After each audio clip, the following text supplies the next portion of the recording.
بہت سارے میسیجز آتے ہیں اور بہت سارے لوگ ڈفرینٹ باتیں کہتے ہیں اور پھر شرک کے فتوے لگتے ہیں.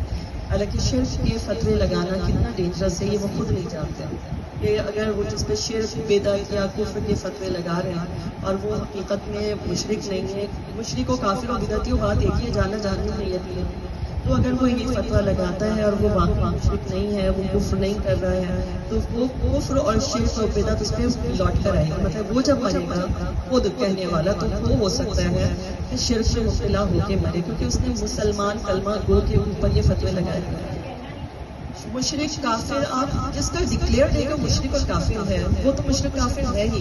لیکن جو اب ہمارے یہاں ہوتا یہ کہ پاکستان ہندوستان میں اور جگہوں پہ جہاں یہ حضور رسول تعالیٰ کی ہم لوگ سیلیبریشن رکھتے ہیں ان کی شان میں, اگر آپ کوئی منقبتی پڑھ دیتے ہیں تو وہاں شرک کے فتوے لگ جاتے ہیں. جیسے اللہ سے مانگیے, اللہ کے علاوہ جن سے مانگو گے, بتوں سے مانگو گے, بتوں کے لیے بھی یہی کہتے ہیں. مشرکین مکہ بھی یہی کہتے تھے کہ ہم تو بتوں کو صرف سفارشی مانتے ہیں, تو تم بالکل سفارشی. بہت ساری ایسے تو بہت لمبی ڈسکشن کھل جاتی ہے کہ وہ جو چڑھاوے تم لوگ دیتے ہو تو وہ ہندو جو ہیں وہ بھی چڑھاوے دیتے ہیں, تم نذرانے دیتے ہو اور تم نیاز دیتے ہو تو وہ یہ کر لیں. تو بھائی ہندو بھی اپنے حج پہ جاتے ہیں تو آپ بھی حج پہ جانا چھوڑ دیں.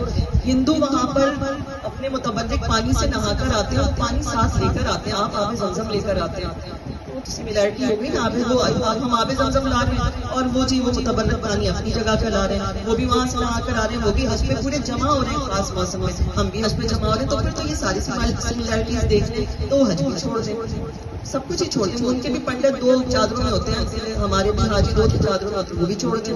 کوٹ پینٹ سے پہن کے طواف کر لیا. کون سی حماقتیں ہیں, ان کے بھی دو آنکھ ایک ناک اور کان ہیں, تو آپ اپنے کٹوا دیں تاکہ ان سے سملیرٹی نہ ہو, شرک نہ ہو. کم از کم ایک جیسے بنا لگے ہندو اور مسلمان, ہندو الگ لگے مسلمان الگ لگے.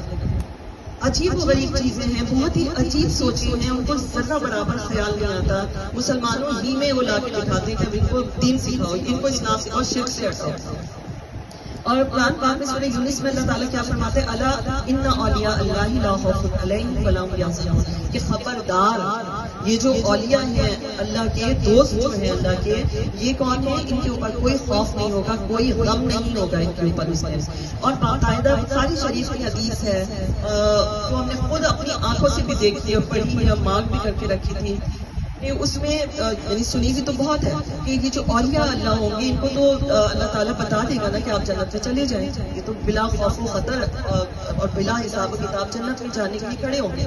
لیکن حدیث شریف میں آتا ہے تم اپنے دنیا کے کاموں میں کیا جھگڑا کرو گے, جو اولیاء اللہ تعالیٰ کے سامنے ناز اور محبت والا جھگڑا کریں گے. وہ نہیں کہ وہ آستینیں تنگے تو وہ جھگڑا وہ والا نہیں ہے, پیار اور محبت والا جھگڑا کہ اللہ ہم تو اس وقت نہیں جائیں گے جنت میں جب تک کہ ہمارے ماننے والے نہیں جائیں گے ہمارے ساتھ, ہمارے کچھ ماننے والے بھی دوزخ میں ہیں. اور اللہ تعالیٰ فرمائے گا کہ ٹھیک ہے, جس کے دل میں ذرہ برابر بھی ایمان ہے اس کو آپ خود جا کے پکڑ کے نکالنا ہے. اب یہ تو فرشتوں کو بھی ڈیوٹی دی جا سکتی تھی, لیکن اللہ تعالیٰ فرشتوں کو یہ ڈیوٹی نہیں دے گا, اولیاء اللہ کو دے گا. اور اولیاء اللہ جو ہے وہ آ کے اپنے ہاتھوں سے نکالیں گے, اور آگ کو دوزخ کی حکم ہوگا کہ پیروں تک ہی رہنا, چہرے نہ بگاڑنا.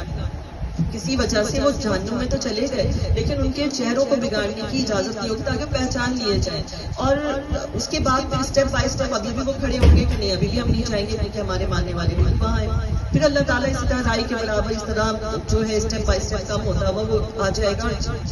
پھر ساری کے سارے جب ان کے چاہنے والے نکل آئیں گے دوزخ سے تو پھر وہ جنت میں جائیں گے اور آپس میں چین بنا کے ہاتھوں سے جو ہے نا کھڑے ہو جائیں گے. ہر ایک کے ساتھ 70,000 اس کے فالوورز ہوں گے, ان سب کے ساتھ الگ الگ کھڑے ہوئے ہوں گے اور مزید, یعنی یہ چین کھڑی ہوئی ہوگی. اور اس وقت جنت میں نہیں جائیں گے جب تک کہ سارے ان کے بخشے نہ جائیں.